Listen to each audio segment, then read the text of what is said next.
नमस्कार, प्रखर राजपूत को देख रहे हैं आप। और आज तारीख है 20 नवंबर साल 2025 और इजराइल, फिलिस्तीन, लेबनान समेत पूरी दुनिया की खबरों के साथ एक बार फिर से आपके सामने हाजिर हुआ हूं। इस वीडियो में हम आपको बताएंगे कि इजराइल ने लेबनान के ऊपर बड़ा हमला किया है और इस हमले की वजह से लेबनान के अंदर कितनी कैजुअलिटी हुई है, क्या इजराइल ने अपना पक्ष रखा है और लेबनान की मिनिस्ट्री का क्या कहना है, और इसके बाद क्या इसके सर्कमटेंशियल रिजल्ट निकल के सामने आएंगे। इन तमाम पहलुओं पर अभी बात होगी और साथ इस वीडियो में आपको पता चलेगा कि इस समय इजराइल लगातार अमेरिका और सऊदी अरब की नजदीकियों के बीच डरा हुआ है।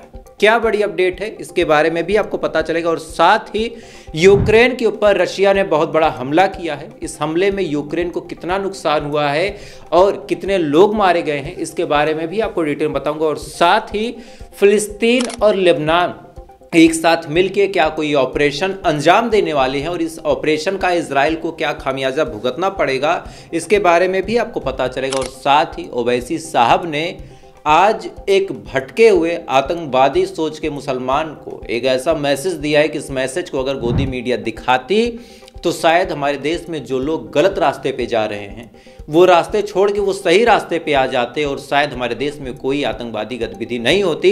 लेकिन गोदी मीडिया की गलती ऐसी है कि वो देश को जलाने वाला काम करते हैं। इस खबर को तो आप जरूर देखिएगा, क्योंकि ये खबर अपने मुल्क से जुड़ी हुई है। और साथ ही जितनी अभी अपडेट मैंने आपको बताई, इससे बहुत ज़्यादा खबरें आपको वीडियो में देखने को मिलेंगी। इस वजह से वीडियो को लास्ट तक जरूर देखिएगा। चैनल पर नए हैं तो वीडियो को लाइक करके, चैनल सब्सक्राइब करके अपना प्यार जरूर दे दीजिएगा। और साथ ही आप इस वीडियो को कहां से देख रहे हैं और साथ ही आपका क्या नाम है, कमेंट सेक्शन में मुझे जरूर बताएं। क्योंकि जब आप कमेंट करते हैं तो आपका जो कमेंट होता है, जब मैं देखता हूं, मुझे अच्छा लगता है कि भाई मेरा जो परिवार है यहां तक है, प्रखर राजपूत को चाहने वाले, प्यार करने वाले, अपना मानने वाले यहाँ के लोग हैं, ये शख्स मुझे चाहता है। तो आप अपना कमेंट और कहाँ से देख रहे हैं लाजमी कमेंट करते रहें।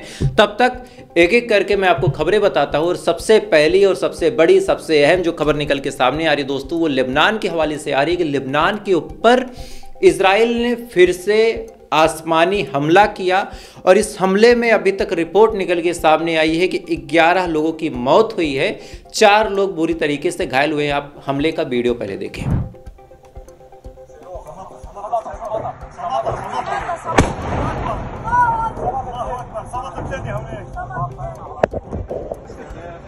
या मोहम्मद लग इफ्तारो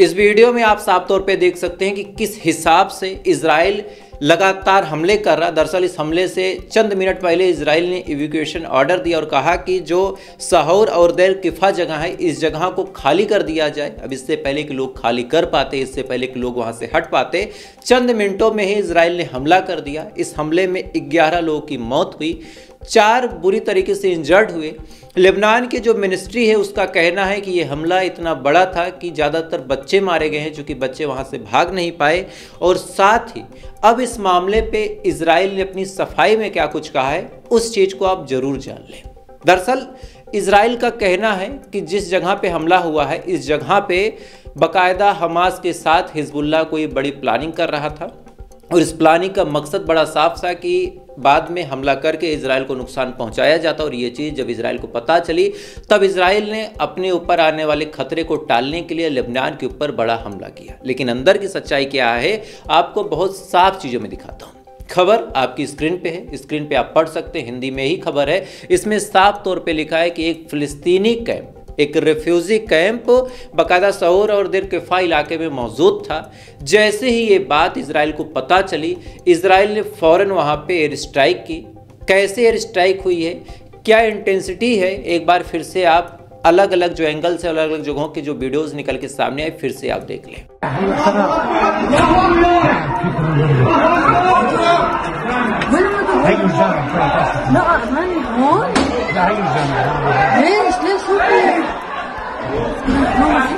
इस वीडियो में आप साफ तौर पे देख सकते हैं कि इतना बड़ा और इतना भयानक हमला बिल्डिंगों के ऊपर हुआ है कि जाहिर सी बात है कि इस बिल्डिंग के अंदर कोई बचा नहीं होगा। ऑफिशियल डाटा ये कहता है कि 11 लोगों की मौत हुई, 4 बुरी तरीके से इंजर्ड। और मैं भी जब तक ये खबर आप देख रहे हो, मरने वालों की तादाद और बढ़ जाए। इधर ये तमाम चीज़ें चल ही रही हैं, लेकिन द गार्डियन की एक रिपोर्ट आपको बताता हूँ और इस रिपोर्ट के हवाले से आपको पता चल जाएगा कि इजराइल आखिर कर क्या रहा और पूरी दुनिया कैसे आंखों में पट्टी बांध के खड़ी है। दरअसल द गार्डियन की रिपोर्ट आप साफ तौर पे अपनी स्क्रीन पे देख सकते हैं कि इजराइल ने पिछली साल से लेकर अभी तक लेबनान के ऊपर हजारों दफा हमला किया। ये बात हम सभी जानते हैं कि भाई हजारों दफा इजराइल ने हमला किया है, कभी ड्रोन मारे, कभी मिसाइल मारी, कभी कुछ और मारा।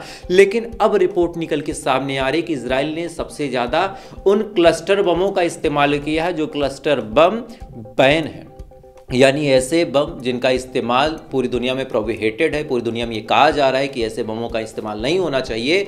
सरकारी तौर पे लिखा पढ़ी में ये बात दर्ज है कि ऐसे बमों का इस्तेमाल नहीं हो सकता, लेकिन ऐसे ही बमों का इस्तेमाल बाकायदा इजराइल कर रहा है। द गार्डियन की रिपोर्ट है, लेकिन मजाल है कि पूरी दुनिया में इसके बारे में कोई आवाज उठाए, मजाल है कि पूरी दुनिया में इसके बारे में कोई जानकारी दे, क्योंकि आज पूरी दुनिया यहूदियों के कंट्रोल में है और अमेरिका की इशारों पे नाच रही है। खैर, इधर लेबनान पे हमला कर ही रहा इजराइल, लेकिन एक लेटर उसने फिर से अमेरिका और सऊदी अरब के नाम पे भी भेजा है। और ये लेटर क्या है, उस लेटर को जब आप जानेंगे तब आपको पता चलेगा कि मिडिल ईस्ट में अपना दबदबा बनाने के लिए नेतन्याहू या फिर इजराइल का हर एक नागरिक कुछ भी कर सकता है। दोस्तों, दरअसल रिपोर्ट निकल के सामने आ रही कि मोहम्मद बिन सलमान इस समय वाशिंगटन डीसी पहुंच चुके हैं। उनके स्वागत में बाकायदा डोनाल्ड ट्रंप खुद खड़े हो गए। और जाहिर सी बात है, जिसके स्वागत में डोनाल्ड ट्रंप खुद खड़े हो जाए, लाल कारपेट बिछाई जाए, तो फिर वहां पे नज़दीकियां बड़ी क्लोज मानी जाती। किस हिसाब से स्वागत हुआ, क्या कुछ हुआ, पहले वीडियो देखें।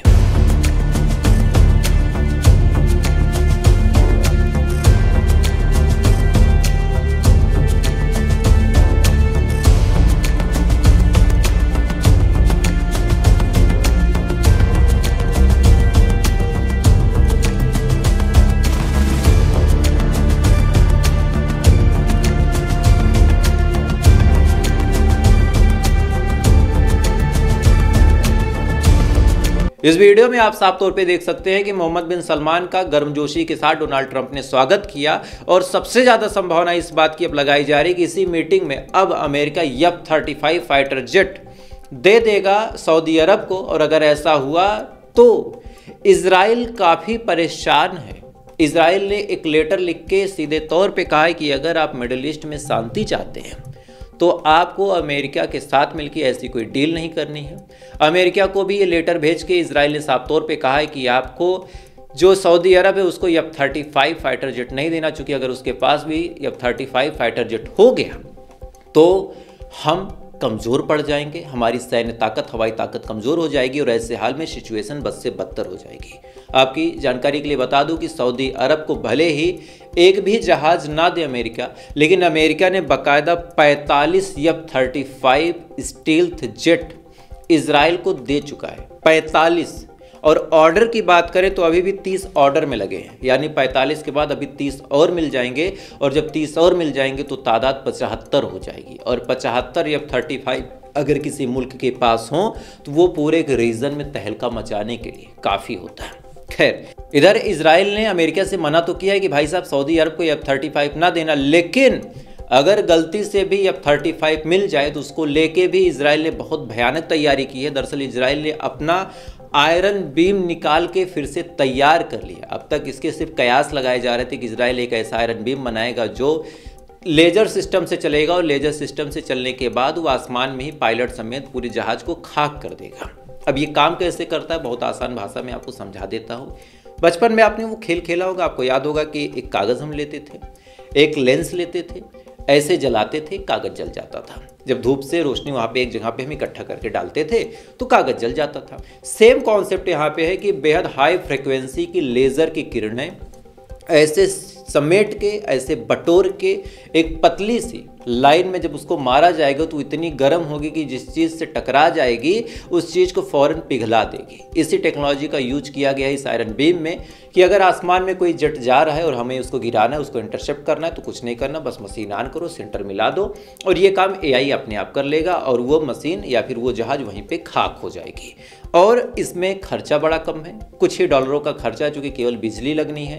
इससे पहले इजराइल जो डिफेंस सिस्टम यूज करता था उसमें मिसाइलें इंटरसेप्ट करने के लिए फायर की जाती थी और उसकी भी जो कॉस्ट थी काफ़ी हाई थी, लेकिन अब यहाँ पे कॉस्ट काफ़ी लो है, कॉस्ट इफिशियंट चीज़ है और इस वजह से अब कहीं ना कहीं इजराइल अपने आप को और तेज़ी के साथ निखारने में लगा हुआ है। क्योंकि जिस हिसाब से ईरान से हमला हुआ, जिस हिसाब से हिजबुल्लाह मारता है चढ़ के, जिस हिसाब से हुतीज मारता है। अगर ये अपने आयरन डोम या फिर थार्ड के भरोसे बैठे रहे तो ये कटोरा लेके भीख मांगेंगे, क्योंकि इतनी मिसाइलें इनके पास है ही नहीं कि पूरी दुनिया की मिसाइलों को इंटरसेप्ट कर सके। इस वजह से इन्होंने अपना आयरन बीम बनाया। कैसा आयरन बीम है आप एक बार उसका वीडियो भी देख लें।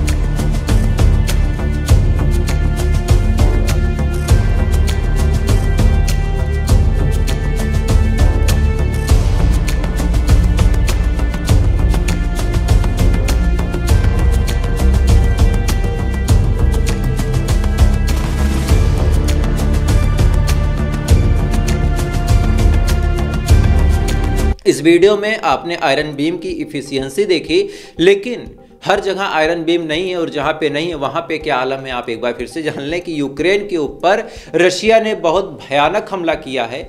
और इस हमले में एक जगह लगती है टर्नोपिल पे हमला किया। जो बिल्डिंगें थी मलबों में बदल गई, जो इमारतें थी खंडहर हो गई, जमीन उखड़ पुखड़ गई और रिपोर्ट निकल के सामने आ रही है ऑफिशियली कि 19 लोगों की मौत हुई है। 19 लोग इस हमले में मारे गए हैं, बाकी और भी होंगे, लेकिन हम जानते हैं कि ज़्यादातर आंकड़े सरकार छुपा लेती है। तो ये हमला रशिया का रिस्पांस था, क्योंकि पिछले कई दिनों से यूक्रेन लगातार ड्रोन मार रहा, लगातार मिसाइलें मार रहा, लगातार गोलियां चला रहा और फाइनली रशिया ने भी टर्नोपिल पे बहुत बड़ा हमला किया है। इस हमले में बिल्डिंगों के क्या हालात है आप स्क्रीन पर देख सकते हैं और 19 लोगों के मरने की भी खबर निकल के सामने आई है। खैर, इधर ये तमाम चीज़ें चल ही रही दोस्तों। इधर भारत की भी आपको 2-3 बड़ी खबरें बताता हूँ, फिर से आपको मिडिल ईस्ट की तरफ उसके बाद लेके चलूँगा। भारत के अंदर जब से दिल्ली में ब्लास्ट हुआ है तब से एक बड़ा तबका है, साफ तौर पे खुल के कहूँगा, जो ये मानने को तैयार ही नहीं था कि जिसने पूरा बम फोड़ा वो आतंकवादी है।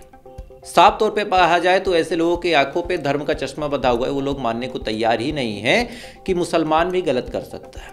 एक सिंपल सी बात उनके जहन में समझ में आ जानी चाहिए कि गलती करने के लिए किसी का हिंदू किसी का मुसलमान होना जरूरी नहीं है, बस उसकी परवरिश, उसकी तालीम और उसके आसपास की जो शागिर्दगी होती है वही तमाम चीज़ें डिसाइड कर देती है। आप पढ़े लिखों के बीच में रहेंगे, आप पढ़े लिखे जैसी बात करेंगे।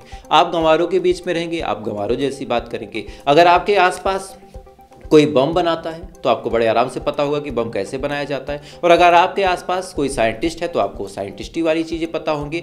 तो जैसी आदमी की संगत वैसी उसकी रंगत। यहाँ पे धर्म मजहब कुछ नहीं कर सकता। जो लोग उमर नबी को नहीं मानते थे कि वो आतंकवादी है, फाइनली उमर नबी का एक वीडियो निकल के सामने आया है और इस वीडियो में उमर नबी ये बताने की और हमारे देश के मासूम मुसलमानों को बरगलाने की कोशिश कर रहा है कि सुसाइड बम यानी जैकेट बांध के फट जाना कितना बड़ा सबाब का काम है। सबाब ही कहते हैं ना, कितना बड़ा सबाब का काम है। ये चीज उमर नबी समझाने की कोशिश कर रहा है, और चूंकि अंग्रेजी में बोल रहा है तो कई सारे ऐसे मूर्ख किस्म के लोग होंगे जो इन्फ्लुएंस भी हो जाएंगे और ये मान लेंगे कि हाँ ये सही कह रहा है। क्या कुछ कह रहा है आप थोड़ा सा वीडियो देखिए।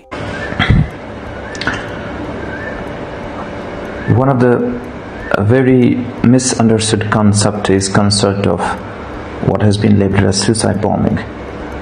It is martyrdom operations, and it is being known in Islam.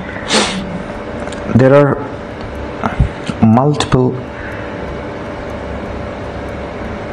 contraindications, there are multiple arguments that have been brought against it. Martyrdom operations: when a person presumes that he is going for sure die at a particular place at a particular time, he goes against the presumption that a particular is going to die in a particular situation. It's not, we don't have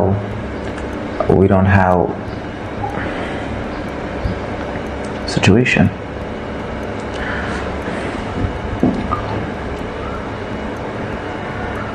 इस video में जो लोग English समझते हैं वो समझ सकते, जिनको नहीं समझ में आया कोई बात नहीं, आप वीडियो का ट्रांसलेट भी कर सकते हैं अगर आपको मुझ पे यकीन ना हो। अगर मुझ पे यकीन है तो मैं आसान भाषा में आपके लिए ट्रांसलेट करके बता देता हूं कि इसने कहा कि जो लोग बांध के फट जाते हैं उनको ऊपर जन्नत मिलती है। ये बड़ा जन्नती काम है। लेकिन अब इसके जवाब में ओवैसी साहब ने जो जवाब दिया है, अगर गोदी मीडिया इस जवाब को पूरे देश को दिखाती तो शायद हमारे देश की सिचुएशन बड़ी अच्छी होती। दरअसल ओवैसी साहब ने कहा है कि हमारे दीन में, हमारे इस्लाम में अपने आप को ख़त्म करना, अपने आप को नुकसान पहुंचाना, यहाँ तक अपनी उंगली भी काटना गुनाह है। और जो लोग अपने आप को ख़त्म करते हैं वो दोजख में जाते हैं। तो तुम्हारे जैसे मूर्ख किस्म के लोगों को कौन समझाए कि बम बांध के फट जाना दोजख का रास्ता खोलता है, जन्नत का नहीं। खैर, ये बातें तो ओवैसी साहब ने बोली, लेकिन एक सवाल भी पूछा मोदी से, और जो हमारे देश के गृह मंत्री हैं अमित शाह जी से, इनसे बड़ा साफ सवाल पूछा है कि भाई साहब जरा एक बात बताओ, जब आपने ऑपरेशन सिंदूर लॉन्च किया, जब आपने ऑपरेशन महादेव लॉन्च किया, तब आपने कहा था कि अब इस देश पे कोई खतरा नहीं है, इस देश का कोई कुछ बिगाड़ नहीं सकता, इस देश पे कोई आतंकवादी घटना नहीं होगी। लेकिन एक सवाल बड़ा सिंपल सा है कि भैया 6 महीने भी नहीं बीते और फिर से 2 जगहों पे धमाके हो गए, एक श्रीनगर में और दूसरा दिल्ली में। सबसे सेंसिटिव जगह दिल्ली में हुआ है, और इसका जवाब कौन देगा? पहले जो दावे होते थे कि अब हमने ऑपरेशन सिंदूर लॉन्च कर दिया, बहुत अच्छा किया, घुस के मारिए, हर एक हिंदुस्तानी चाहे हिंदू चाहे मुसलमान हो आपके साथ खड़ा है। लेकिन सवाल तब निकल के सामने आता है कि जब ऐसे हमले करने के बाद भी हमारे अंदर चोट पहुंचाने के लिए ऐसे सपोले आ जाते हैं, और हम यहाँ पे धर्म और मजहब की लड़ाई लड़ते लड़ते इस कदर मशगूल हो जाते हैं कि हम भूल जाते हैं कि जो करवाने वाला असल मास्टरमाइंड है वो तो बाहर बैठ के खिला रहा। खैर, ये बड़ी अपडेट थी, मुझे लगा आपको देनी चाहिए। इधर और बड़ी खबर निकल के सामने आई कि भारत फिर से अमेरिका से 2.2 मिलियन टन LPG यानी लिक्विड पेट्रोलियम गैस, साफ तौर पे कहा जाए MTPA, million ton per year, यानी एक साल में 2.2 मिलियन टन के करीब जो गैस है वो खरीदेगा। ये अमेरिका से डील हुई है। लेकिन बड़ा सवाल ये है कि ये डील क्यों हुई? क्या भारत और अमेरिका के ताल्लुकात फिर से बड़े बेहतर हो रहे हैं? क्या भारत और अमेरिका फिर से दोस्त हो रहे हैं, या फिर असल कहानी कुछ हो रही है? ये अभी कंफर्म नहीं है। लेकिन भारत और इस समय अमेरिका के बीच एक ऐसी डील का होना, और भी केवल 1 साल के लिए होना, कई सारे सवाल पैदा करती है। खैर, इधर ये तमाम चीज़ें चल ही रही दोस्तों, लेकिन इधर फिर से गाजा पे इजराइल के हमले लगातार तेज हैं। रिपोर्ट निकल के सामने आई कि गाजा के ऊपर कल भी, परसों भी और एक हफ्ते में कई बार एयर स्ट्राइक हुई है, कई बार दहलाने की कोशिश की गई है गाजा को।